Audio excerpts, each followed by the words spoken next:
Now here's the second law that changed my life forever in network marketing. I learned the law of sowing and reaping.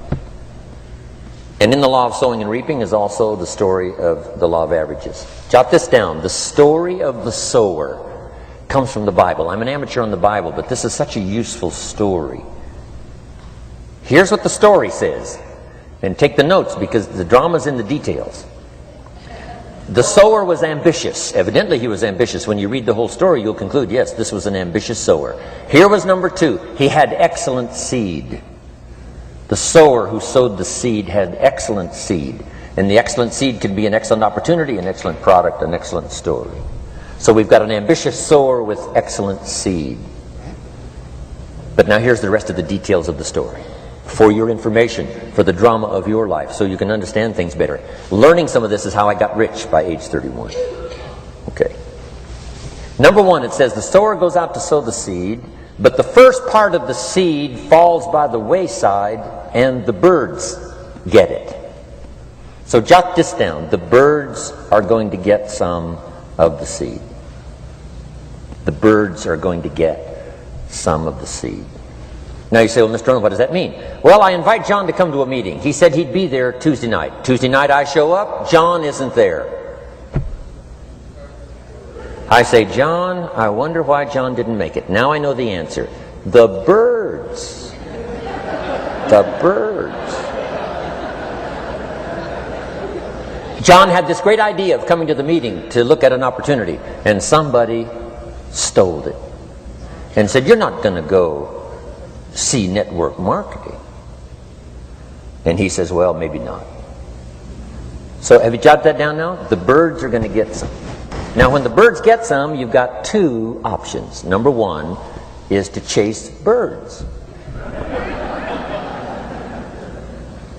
And say, well, let me get a hold of the person that talked him out of coming to the meeting. I'll tear him a new page.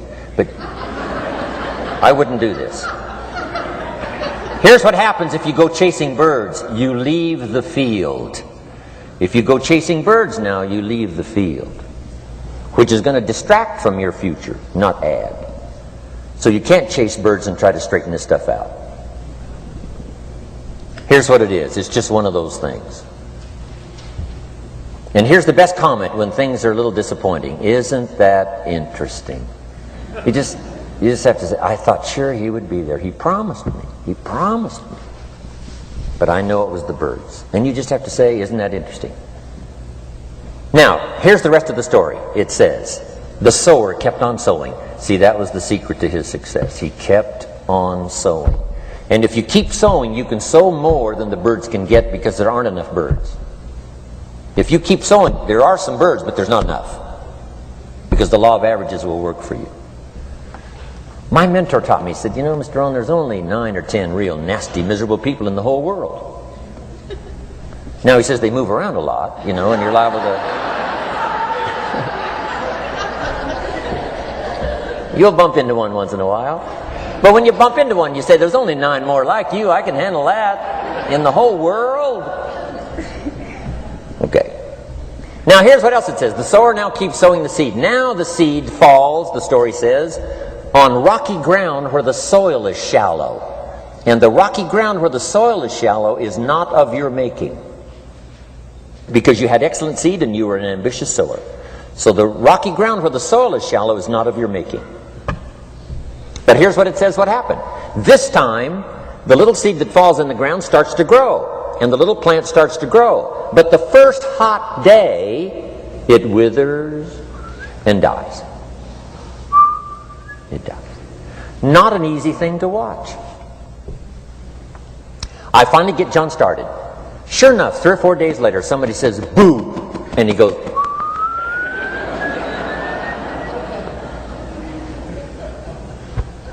He's gone. Doesn't show up at the second meeting. And I say, I thought sure John would last a week. What happened? Jot this down. The hot weather is going to get some. And this is not of your making. Here's what you must say when that happens. Isn't that interesting? Wow. What can you do? The answer is nothing. You say, well, I'm going to try to change this. I wouldn't take that class. You know, the sun comes up in the east. Somebody says, why is that? I wouldn't spend much time on that. Just let that happen. Don't go for this why stuff. I'm giving you the answers here. The answers is in the structure and the consequences and in the deal. The answer is in the deal. Anything beyond that is not worth study. You say, well, how come some just last a little while? I wouldn't sign up for that class. Here's the answer. Some don't stay. You just have to jot that down. And when some leaves, you say, that's one of those that don't stay. Now you know what category to put them in. And you can't solve this now. You can't. It's like rearranging the seasons. You can't fool with that.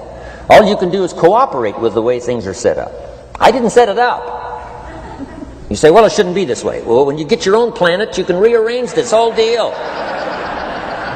But on this planet, you're a guest. You got to take it as it comes.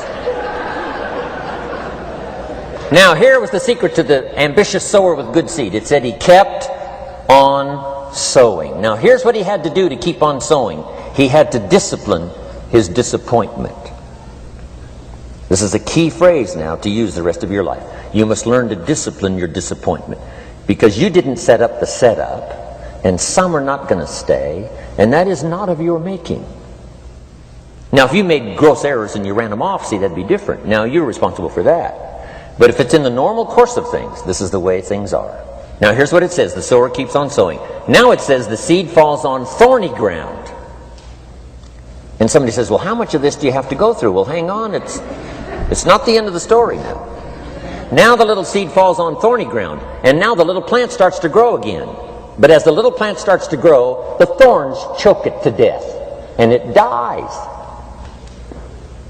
So jot this down. The thorns are going to get some. And that's not of your making. And what are these thorns? The story even called these little thorns, little cares, little distractions, little somethings. Who knows what all they are? I say, John, we had a meeting last night, you weren't here. John says, well, I can't make every meeting. I say, why not? You're part-time. He said, well, the screen door came off the hinges. And you just can't let your house fall apart. You got to take some time and fix things up. And I can hear the thorns going,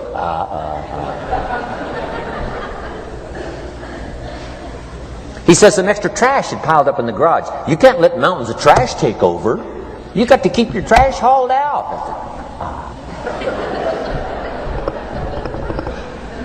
People who let little things cheat them out of big opportunities. People who let little things cheat them out of big opportunities. And you feel almost helpless. What could I do about that? And that's nothing. And you say, well, why is this? I'm asking you not to sign up for that class. Don't sign up for these why is this class. It's just the way it is. Like winter following fall and spring following winter. So if you got that, the thorns are going to get some. But now here's the good news. Let's read the rest of the story now quickly. The sower now what? Keeps on sowing the seed. Keeps on sharing the story. Keeps on giving an invitation. Yes, the invitation can be more powerful for me as it was 1 year later than it was the first month. Because now I'm saying I'm making twice as much money part-time as I'm making on my full-time job. Yes, the story can be more powerful, but the law of average is still going to work. But now here's what the story said. Finally, the seed falls on good ground. Finally, the seed falls on good ground. Now put this in parentheses. It always will. If you keep sowing. If you share a good idea long enough, it will fall on good people. But now here's the rest of that story. Some of the good ground did 30%. And some of the good ground did 60%. And some of the good ground did 100%. You say, well, why the difference in numbers? I wouldn't sign up for that class. Go on. Have I said that often enough now? Don't register for that class. It's just the way it is. Now, I tried to get the 30s to do 60. Found out it was more than I could handle. I used to say, I'll make them successful if it kills me. I almost died. No, you can't do that.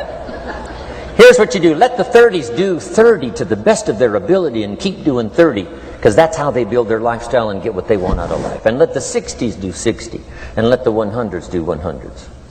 Now, how can you get some to do 100%? You got to go through all these experiences, and you got to talk